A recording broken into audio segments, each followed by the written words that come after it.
बघा हे पांढरे शुभ्र असे तांदळाचे पापड. हे पापड करताना जेव्हा मी पीठ शिजवलं तेव्हा मला हे पीठ शिजवताना फक्त 15 ते 20 मिनिट लागलेले आहे.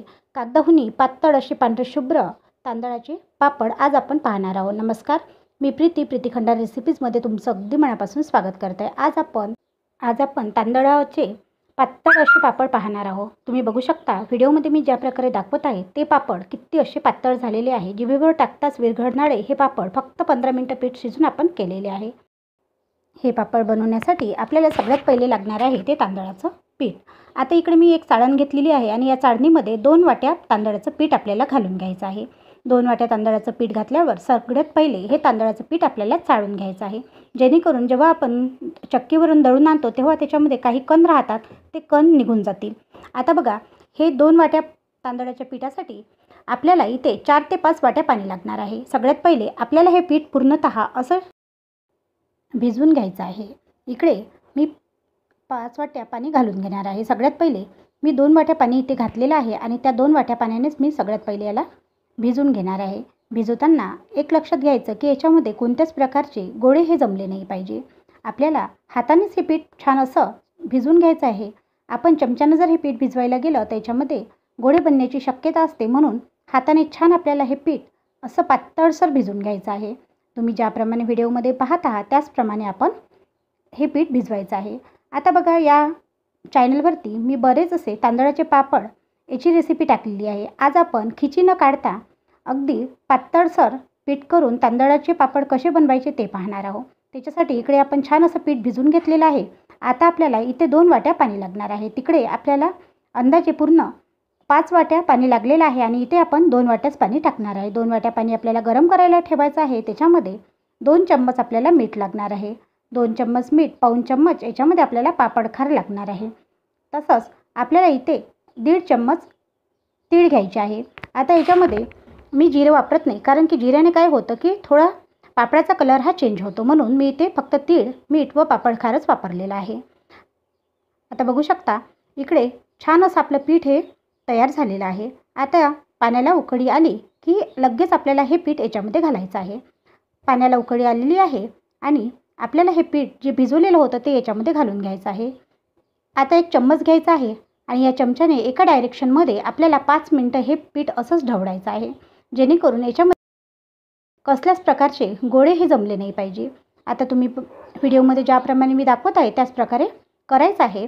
एकसारखं 5 मिनिट घट्ट येईपर्यंत आपल्याला हे असंच ढवळायचं आहे. इथे बघू शकता पीठ आपलं हे घट्ट आलेलं आहे. पीठ घट्ट आलं की याच्यावर झाकण ठेवून आपल्याला आणखी 5 मिनटं हे पीठ असं शिजून घ्यायचं आहे. झाकण ठेवल्यानंतर 5 मिनटानंतर आपण हे पीठ पाहूया. तर इकडे बघा 5 मिनटं झालेले आहे आणि पीठ आपलं आणखी असं घट्ट झालेलं आहे आणि वाफही सुटलेली आहे. आता एक वेळा आपल्याला हे पीठ पूर्णतः असं चमच्याने परतून घ्यायचं आहे. याने काय होईल की खालचा भाग वर व वरचा भाग खाली होईल, आणि की वर खाली जे पीठ शिजलेलं आहे ते वर येईल व वरचं जे बिन शिजलेलं आहे ते खाली जाईल. म्हणून आपल्याला या प्रकारे पहिले चमच्याने पूर्ण ते पीठ असं अलटपलट करून घ्यायचं आहे. आता याच्यावर झाकण ठेवून आपल्याला बरोबर 10 मिनटं हे पीठ शिजू द्यायचं आहे. 5 मिनिट आपण टाकल्यावर ढवळलं व 5 मिनटं वाफ काढून घेतली. आता आपल्याला आणखी 10 मिनटं हे पीठ शिजून घ्यायचं आहे. 10 मिनटानंतर तुम्ही बघू शकता पिठाचा कलर पूर्ण चेंज झालेला आहे आणि पीठ आपलं छान असं शिजलेलं आहे. आता मी आणखी या चमच्याने परतून घेते. परतल्यानंतर लक्षात येईल की आपलं पीठ शिजलेलं आहे. मी या चॅनलवरती नवनवीन असे व्हिडिओ घेऊन येत असते. जर तुम्ही माझे व्हिडिओ पाहत असाल, तुम्हाला माझे व्हिडिओ पाहायला आवडत असेल, तरी देखील जर तुम्ही माझ्या चॅनलला सबस्क्राईब केलं नसेल तर प्लीज सबस्क्राईब करायला विसरू नका. आता आपलं पीठ शिजलं की नाही म्हणून आपल्याला ओला हात करायचा आहे आणि या पिठाला लावून पाहायचं आहे. जर आपल्या हाताला पीठ चिपकलं तर समजायचं की पीठ शिजायचं आहे. 5 मिनटं आणखी वाफ काढून घ्यायची. पण आपलं पीठ इथे छान शिजलेलं आहे, म्हणून आता आपल्याला शिजवायची गरज नाही. आता आपण बिन लाटल्याने हे पापड करणार आहोत. आपल्याला काय करायचं आहे, चमच्याने याच्यावर असा प्रकारे गोळा ठेवून घ्यायचा आहे आणि गोळा ठेवता क्षणी या अशा प्लेटने याला असं प्रेस करायचं. तुम्ही बघू शकता पातळसर असे पापड होतात. आता बघा, आपल्याला हे जे पीठ आहे याला मळायची गरज नाही किंवा आपल्याला चुरायचीही गरज नाही. डायरेक्टच असं टाकून आपण याचे पापड हे असे सहज बनवू शकतो. छान पापड तयार होतात. तुम्ही नक्की एकदा ट्राय करा. आणि इथे मी छान असे पापड असे करून घेत आहे. तुम्ही इथे पापड मशीनचा वापरसुद्धा करू शकता, पण मशीनने हे पापड एवढे पातळ होणार नाही, म्हणून मी अशा प्रकारे पापड करत आहे. तर बघू शकता, आपल्याला जर जाडा पापड वाटत असेल तर बोटाने त्याला आणखी पातळ असा करून घ्यायचा आहे. तर पातळ असे छान असे पापड होतात. आता पूर्णतः हा पापड आपण करून घेऊया. आपण तांदळाचे वेगवेगळ्या प्रकारचे पापड हे करत असतो, पण यावेळी नाही. तुम्ही अशा प्रकारे पापड नक्की करा. हे पापड कागदाहूनही पातळ बनतात आणि चवीला तर विचारूच नका. आता आपले सगळे पापड इथे करून तयार झालेले आहे. हे पापड मी संध्याकाळी केलेले आहे. संध्याकाळी 1 ते 2 तास मी हवेमध्ये याला छान असे सोकू दिले आणि नंतर दुसऱ्या दिवशी याला उन्हामध्ये दिवसभर वाळवले. वाळवल्यानंतर 1 ते 2 वर्ष आपण सहज याला आपल्या डब्यामध्ये भरून ठेवू शकतो. आता बघू शकता, वाळवल्यानंतर हे पापड असे दिसत आहे. बघू शकता किती पातळ असे हे पापड झालेले आहे आणि तसेही पांढरे शुभ्रसुद्धा झालेले आहे. कागदाहूनही पातळ असे हे पापड फक्त 15 ते 20 मिनटं पीठ शिजून आपण बनवलेलं आहे. या पापडाला आपल्याला बिलकुलच जास्त मेहनत लागली नाही आहे.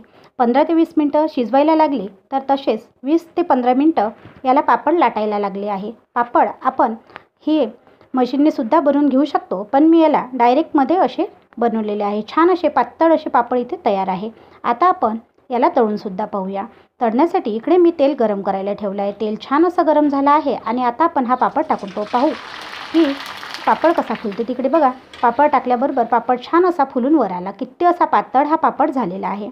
नक्की ट्राय करा. आजचा व्हिडिओ तुम्हाला कसा वाटला कमेंट करून कळवायला विसरू नका. व्हिडिओ आवडल्यास चॅनलला लाईक, शेअर व सबस्क्राईब करायला सुद्धा विसरू नका, कारण मी अशाच नवनवीन वाढवून रेसिपी आता सध्या या चॅनलवरती घेऊन येत आहे.